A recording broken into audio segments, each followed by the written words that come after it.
नमस्कार विद्यार्थियों, मैं डॉक्टर ओम प्रकाश बैरवा, सहायक आचार्य संस्कृत, राजकीय स्नातकोत्तर महाविद्यालय झालावाड़।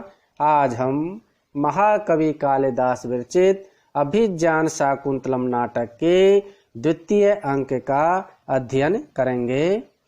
राजा दुष्यंत मन में सोचता है कि मेरा मन कण्व पुत्री शकुंतला का स्मरण करके शिकार से विरक्त हो गया है, क्योंकि नैनमयुतम अधिजम अस्मि शक्तो धनुरिदम आहित सायकम मृगेषु शैवसतिमुपेत यही प्रियायाः कृते विमुग्ध विलोकितोपदेशः।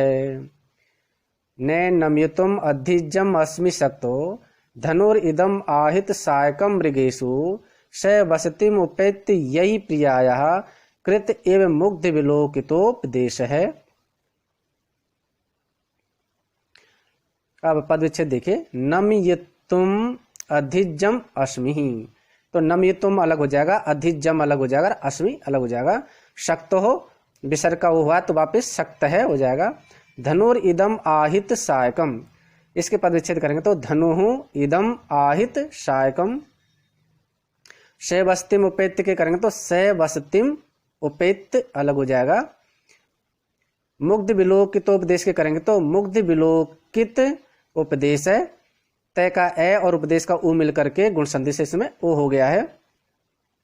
अब अन्वय देखिए। अहम अधिजम आहित सायकम इदम धनु एषु मृगेषु नमयुतुम शक्त नास्मि यही शैवस्तिम उपेत प्रियायाः मुग्ध विलोकितोपदेश कृत इव। अहम मैं राजा दुष्यंत अधिजम यानी जिस पर प्रत्यंचा चढ़ी हुई है, तो चढ़ी हुई प्रत्यंचा वाले आहित सायकम और जिस पर आहित यानी संधारित कर रखा है, स्थापित कर रखा है या धारण कर रखा है, सायकम यानी बाण को, जिसने बाण को धारण कर रखा है या जिस पर बाण रखा हुआ है, ऐसे इदम धनु, इदम यानी इस, धनु यानी धनुष को, मृगेशु नमयुतुम, एसु यानी इन, मृगेशु यानी हरिणों पर, नमयुतुम यानी झुकाने में या इनके ऊपर बाण छोड़ने में, शक्त यानी समर्थ, नास्मि न अस्मि, नास्मि न यानी नहीं, अस्मि यानी हूं, तो मैं इन पर बाण को छोड़ने में समर्थ नहीं हूं।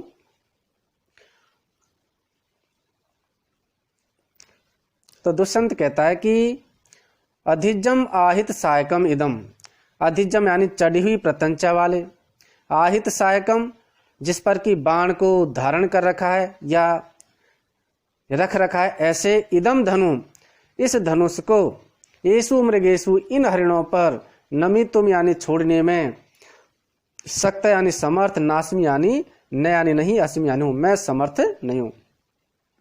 तो इन जो हरिण है इन पर मैं बाण को छोड़ने में समर्थ नहीं हूं। यही शैवस्तिमुपेत, ये यानी जिन हरिणों ने शैवस्तिमुपेत प्रियायाः, प्रिया यानी प्रिया जो शकुंतला है उसके शैवस्तिमुपेत सहवास को प्राप्त करके मुग्ध विलोकित उपदेश है कृत है, ये यानी मानो मुग्ध विलोकित उपदेश है कृत है। मुग्ध यानी मनोहर, विलोकित यानी दृष्टिपात, देखने का जो तरीका है, तो मनोहर, विलोकित यानी जो अवलोकन है या दृष्टिपात है, उसका उपदेश है। उपदेश यानी उपदेश दिया है या ज्ञान प्रदान किया है। इस वजह से मैं इन पर बाण नहीं छोड़ सकता या मैं इनका शिकार नहीं कर सकता। तो ये यही जिन जो हरिण है उनके शैवस्तिमुपेत प्रियायाः, प्रिया यानी प्रिया जो शकुंतला है उसके शैवस्तिमुपेत है, शैवास को प्राप्त करके, ये यानी जिन हरिणों ने, ये यानी मानो मुग्ध विलोकित उपदेश है, मनोहर दृष्टिपात करने का उपदेश दिया है या प्रदान किया है, या जो शिक्षा प्रदान की है।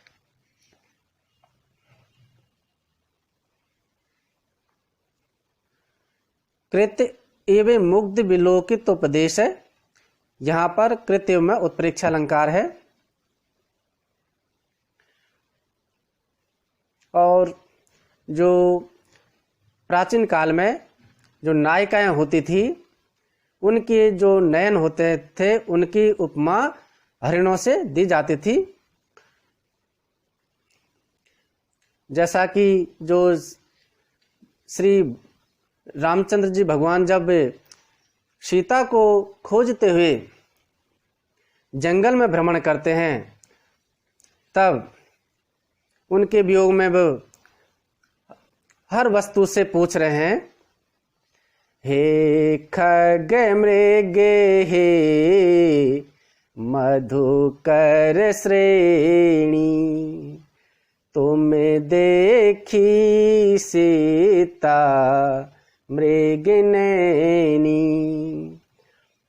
तो कहने का अर्थ है कि नायिकाओं की आंखों की उपमा हरिण की आंखों से दी जाती थी और चाल की उपमा हाथी के से दी जाती थी, गजगामनी आदि। तो इस प्रकार से प्राचीन काल में जो कवि होते थे ये जो नायिकाओं की उपमा इस प्रकार से देते थे आंखों की और जो है चाल की।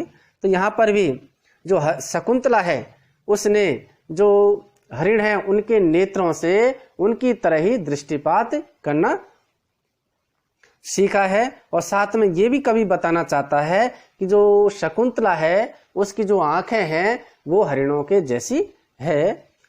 और इसमें पुष्पिताग्रा छंद है जिसका लक्षण है ए युजी नयुग रेफतो यकारो युजी च नजऊ जर्गाश्च पुष्पिताग्रा। तो यह अर्ध संवृत्त छंद है। इसके प्रथम एवं तृतीय चरण में नगण नगण रगण यगण के क्रम से 12 वर्ण होते हैं। द्वितीय तथा चतुर्थ चरणों में नगण जगण जगण रगण तथा अंत में एक गुरु वर्ण के क्रम से 13 वर्ण होते हैं।